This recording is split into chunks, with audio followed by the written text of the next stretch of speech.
C'est messieurs dames, bonjour et bienvenue dans ce nouvel épisode des 3 salopettes. On a un programme assez dense aujourd'hui. Là il y en a 48 et moi il m'en faut 46, donc il faut juste enlever un lot de 2. On va isoler, on va plaquer, on va passer des gaines et il y aura même un petit peu de démolition, donc c'est parti. Bon là c'est le bordel, hein.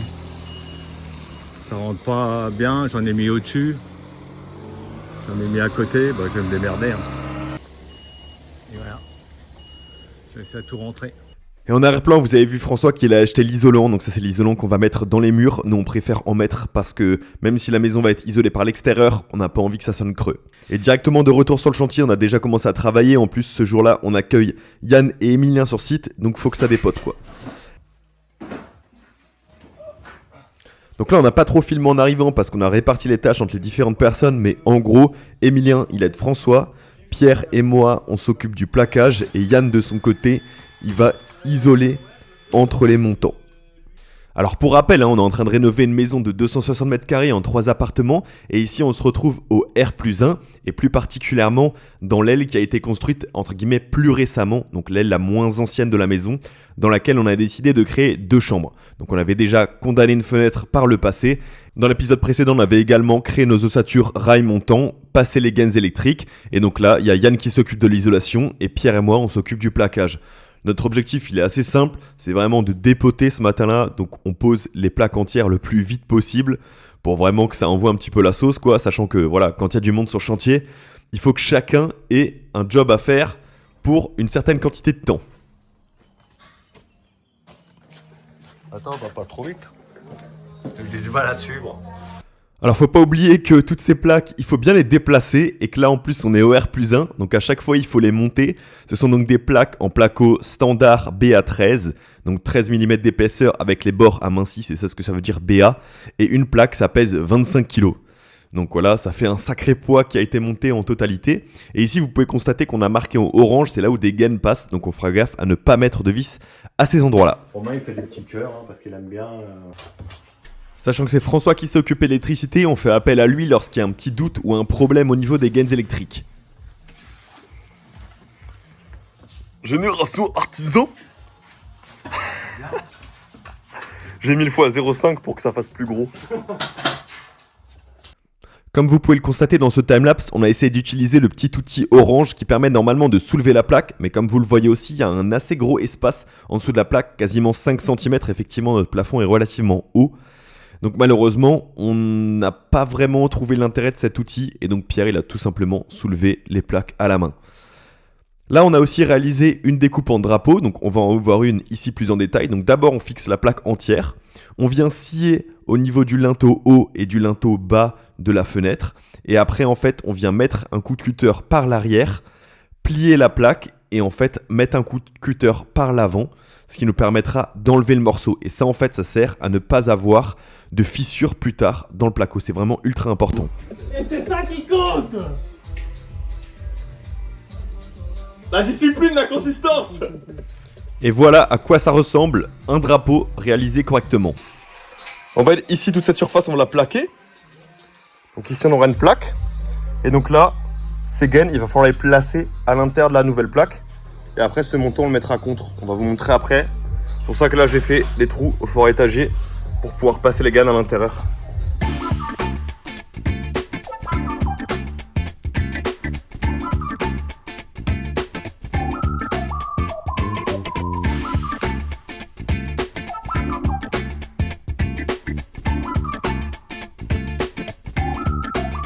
La plaque étant ainsi posée, on réalise nos coupes pour faire le drapeau. Et en fait la coupe, on utilise pour ça une scie Egoin. On trouve que ça fonctionne mieux globalement. Voici à quoi ça ressemble quand c'est terminé. Donc ici vous avez le montant avec les gaines qui passent à l'intérieur et qui permettra de créer la seconde cloison qui sera donc perpendiculaire à celle actuelle. Ici on se trouve sur la fenêtre suivante, on n'a pas tout filmé parce que c'est assez répétitif et là c'est intéressant parce qu'on réalise un drapeau en 2 fois puisque comme vous le constatez, il est énorme ce drapeau. Donc forcément on n'avait pas accès en partie arrière. Ça vibre juste. Vibration. Dans ce cas de figure-là, réalisation d'une petite découpe rapide au niveau du coin, notamment pour laisser passer les gaines et les rails. Alors là, c'est très simple, on utilise un outil vibrant. C'est pété. Et c'est vraiment super utile ce genre d'outil. En parlant d'outils super pratiques, on a également investi dans une visseuse automatique. Donc ça c'est vraiment extrêmement pratique. On a juste acheté les bandes de vis, on les accroche sur la visseuse et ça va très très vite. À savoir qu'on passe à peu près une 50aine de vis sur une plaque. Ce paquet de gaines, on va le passer vers le tableau là-bas. Le but c'est de les emmener là-bas. On retrouve maintenant Emilien et François dans le futur bureau et eux donc ils vont passer toutes les gaines électriques vers le tableau, sachant que cette pièce elle est quand même très compliquée parce qu'il y a absolument tous les réseaux qui passent par ici. A savoir également qu'ils vont réaliser quelques ossatures rails montants parce que tout n'était pas fait et de toute façon il faudra en faire pour faire passer les gaines derrière. Ah, ça vient de ces trous. Oui, ça fait un gros truc. Un gros truc, on dit. C'est pas mal de paradise, gros. C'est quoi? C'est le repas? Bien sûr, c'est le repas. C'est le truc qui tourne comme ça. Là, tu. Comme ça, tu tournes. Bon, comment ça? Ils sont super mis les deux. Je sais pas ce qu'ils prennent. Ils prennent des rails de placo, je crois. J'ai moins droite encore. Maintenant, je vois plus mes. On a passé les gaines derrière les rails, comme ça ne gêne pas, ni pour isoler, ni pour visser. On n'a pas de risque de percer dedans. Là, on a percé le mur en angle pour avoir pas trop d'angle droit pour les gaines. Et ensuite on arrive sur le...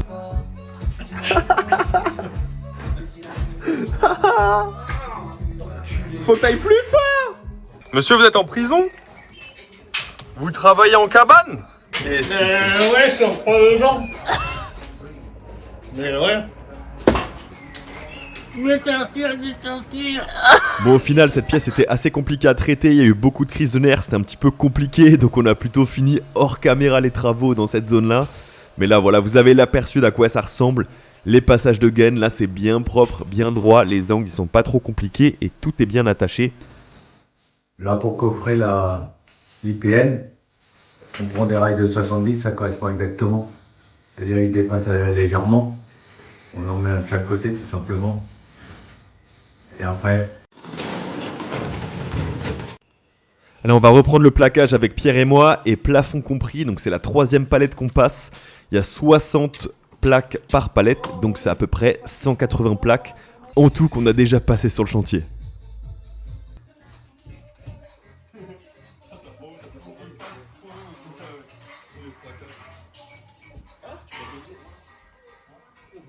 Alors on était vraiment focus sur le travail, mais Mathilda est passée et nous a fait des petits plans de la maison. Donc ici on a les salles d'eau, donc salle de bain, toilette. Ici Emilien et François qui bossent dans le futur bureau. Et là donc on va accéder dans la partie la plus récente de la maison qui a déjà bien changé. Donc ici on a une première chambre et là on entre dans la 2e chambre qui aura 2 fenêtres qui sont derrière nous actuellement.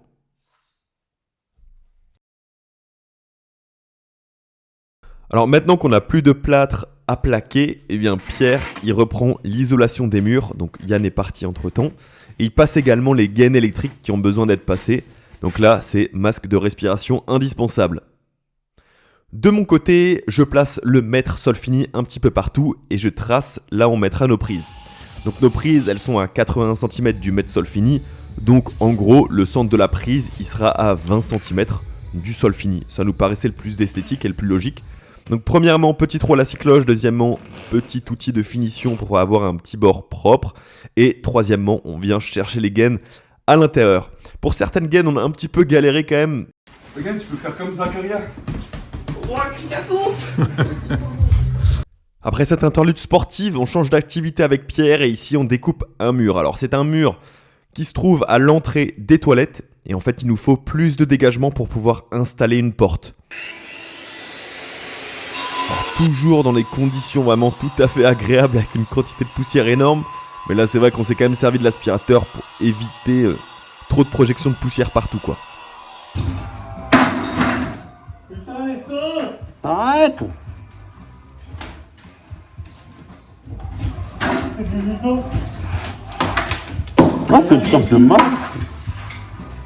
T'as besoin de tout, hein? Bah ouais, non. Pas besoin de tout. Et tant qu'on était sur faire de la poussière, eh bien je vais faire de la poussière ailleurs. ici on a linteau de porte. Sauf que le coffrage, il est un petit peu débordé à ce niveau-là. On est un peu plus épais. Donc quand j'essaie de mettre mon rail, en fait, j'arrive pas à passer en largeur. Donc on va un petit peu graille dans le rail avec ceci. Méchant, la disqueuse méchant. Bon. Alors, je m'excuse, je me suis totalement trompé dans mes explications, mais en fait, je dois grignoter dans le linteau et pas dans le rail, je racontais vraiment n'importe quoi. Donc, je grignote dans le linteau et j'y fais passer mon montant et là, on voit qu'on a toute la place, donc c'est nickel, c'est de toute beauté. Pendant ce temps-là, Pierre, il est en train d'isoler, donc d'abord, il commence par passer les gaines qui sont manquantes et après, il isole, donc toujours pareil, hein, avec l'isolant de 45 d'épaisseur qui est un isolant principalement acoustique. C'est un produit chez Knauf, la gamme ultra acoustique, donc voilà, c'est parmi les moins chers et c'est pour ça qu'on l'a choisi. Et comme j'ai dit un petit peu plus tôt dans la vidéo, c'est pour pas que ça sonne creux. Pierre, à force d'isoler, il a un petit coup de barre, donc il faut qu'il fasse une petite sieste rapide.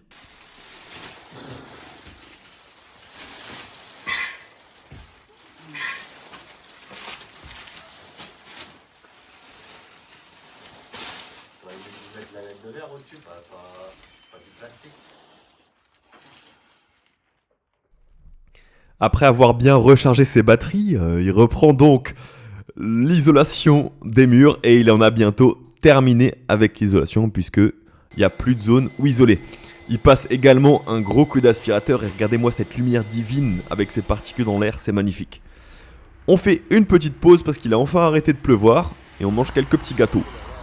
T'as vu cette météo aberrante? Il a plu aujourd'hui Aucune pluie. On est en service de déchetterie.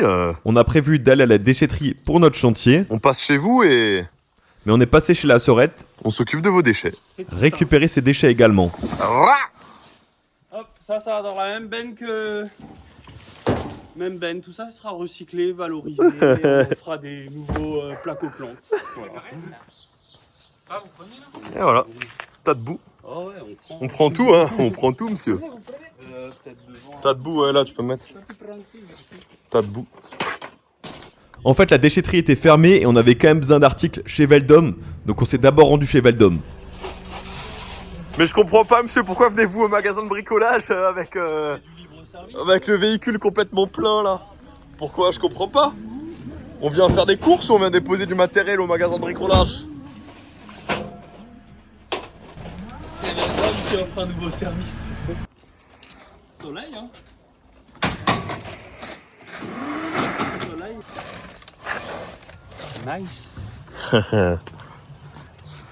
Mais monsieur, logiquement, on charge un camion qui est vide. Je comprends pas bien ça.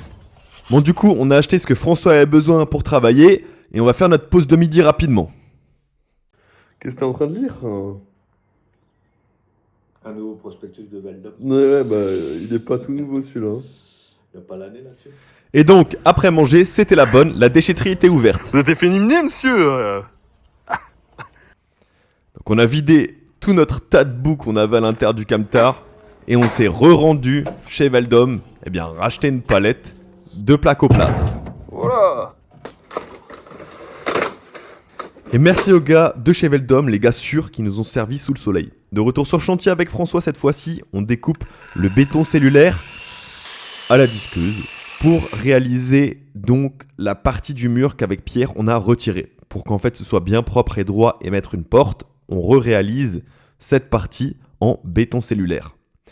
Puis de notre côté avec Pierre, on reprend le plaquage, hein. On a de nouveau des plaques de plâtre, donc on peut reprendre. Et ici, on a la réalisation d'un drapeau au niveau d'une porte. Donc ça c'est pareil, hein. Au niveau des portes, c'est tout aussi important qu'au niveau des fenêtres.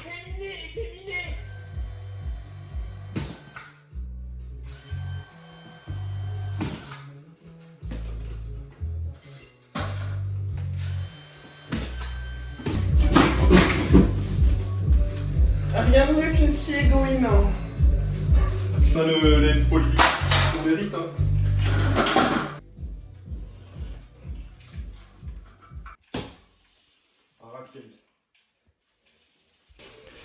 Et comme on se retrouve à deux à maîtriser notre plaquage, on fait les découpes un petit peu plus complexes qu'on avait laissées de côté la dernière fois, lorsqu'on avait bien bourriné avec les plaques entières.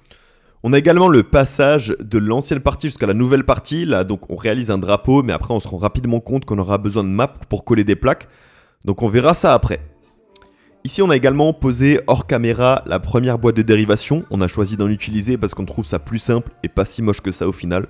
Donc là, c'est très simple. On a pu passer les gaines à l'intérieur. Et Pierre vient faire en sorte de lainer cette zone-là. Stéphane ou Nicolas? Rien de bien compliqué, on l'a déjà vu plusieurs fois. En fait, c'est le trou qu'il faut faire, c'est la taille des petits traits en fait. Il est un peu trop grand. Il est fracassé ce gars. Ferme ta gueule, toi, putain. Là, vous pouvez observer des cernes. Ah non, il était juste à la piscine avant. Alors on compte sur vous pour mettre en commentaire de dire à François qu'il faut qu'il dorme. Bon, sinon il y a tonton Étienne qui est arrivé sur le chantier, il va s'occuper de réaliser le futur trou de la VMC qu'on installera pour la cuisine. Donc là c'est assez simple, on fait un trou en diamètre 180 et après on perce tout autour, on perce. Et après, depuis l'intérieur comme depuis l'extérieur, on vient piquer parce que nous on n'a pas le matériel en fait, pour ça il faudra une carotteuse qu'on n'a pas. Et puis comme ça marche très bien. Ici, donc j'ai réécrit les trucs des boîtes de dérive, ce qu'il y a à l'intérieur. Ouais, bah ça se fait pas comme ça. Et là, il faut suivre l'araignée et là, il faut suivre la chenille. Donc la chenille, elle est là. Après, elle va là. Et elle va là. Et elle va là. Mais où est l'araignée? Après, l'araignée, elle a une toile, t'as vu? Je vais dans la boîte de dérivation. Bon, je crois que François l'a un petit peu mal pris, mais l'intention était bonne. Ramasse ça au lieu de faire le. Vas-y, hagra là. Et entre temps, il y a la petite nièce qui est passée sur chantier. Tu fais la technique arrière là? Technique avant, ça marchait mieux. La technique avant, ça marche mieux au milieu parce que tu vois au milieu. Vas-y.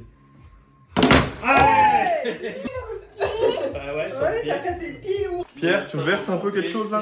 Et avec Pierre, on réalise le premier map du chantier. Donc c'est du mortier adhésif pour plaques de plâtre.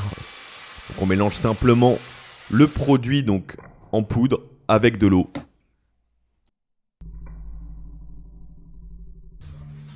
Oh maman. Il y a assez de maps là, monsieur, vous pensez? Bon, là, il y a des C'est beau. bonbons pâtés, bonbons crade pâtés.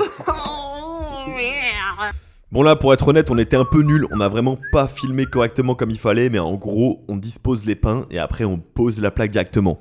Ici, on est donc sur la zone où on passe de l'ancienne partie à la partie la plus récente. Et là, pour que la plaque soit bien à plat, bien droite, on a mis un étai. Alors mine de rien, on est quand même obligé d'utiliser une assez bonne quantité de maps parce que vu l'irrégularité du mur, on est obligé, et là je vérifie avec un petit bout de montant si j'ai l'épaisseur souhaitée. Ici donc on vient plaquer, c'est assez simple puisqu'en plus on peut visser de chaque côté, donc la plaque n'a pas tendance à tomber vers le bas. Et puis voilà, le résultat final pour le passage, c'est quand même joli. Ici on a le petit détail parce que d'un côté on a fait un drapeau avec la plaque installée et de l'autre non, et là donc c'est l'autre côté. Ici, on a également les chambres, donc la première chambre, la deuxième chambre, sachant qu'il y aura encore un bureau et encore une chambre, donc 3 chambres en tout, plus un bureau. Pleine fleur. Monsieur, vous êtes personal shopper, alors qu'est-ce qui vous plaît le plus en termes de... Ça me va bien au teint. Business, c'est le moment de souscrire à Shopify. Avec le meilleur taux de conversion du marché, ne manquez jamais une vente. Bon là, comme c'est la fin de la journée, on commence un petit peu à disjoncter, mais l'idée de Pierre était absolument bonne de mettre les différentes plaques autour de la pièce, comme ça on a juste à la prendre lorsqu'on a besoin d'une certaine taille. Voilà, l'épisode se finit messieurs dames, j'espère qu'il vous a plu. En tout cas, c'est le cas, n'hésitez pas à laisser pouce bleu, commentaire, vous abonner, partager autour de vous, et on vous dit à la semaine prochaine messieurs dames. À l'aise, chef. Ouais. Très habitable, hein. Renault, c'est top.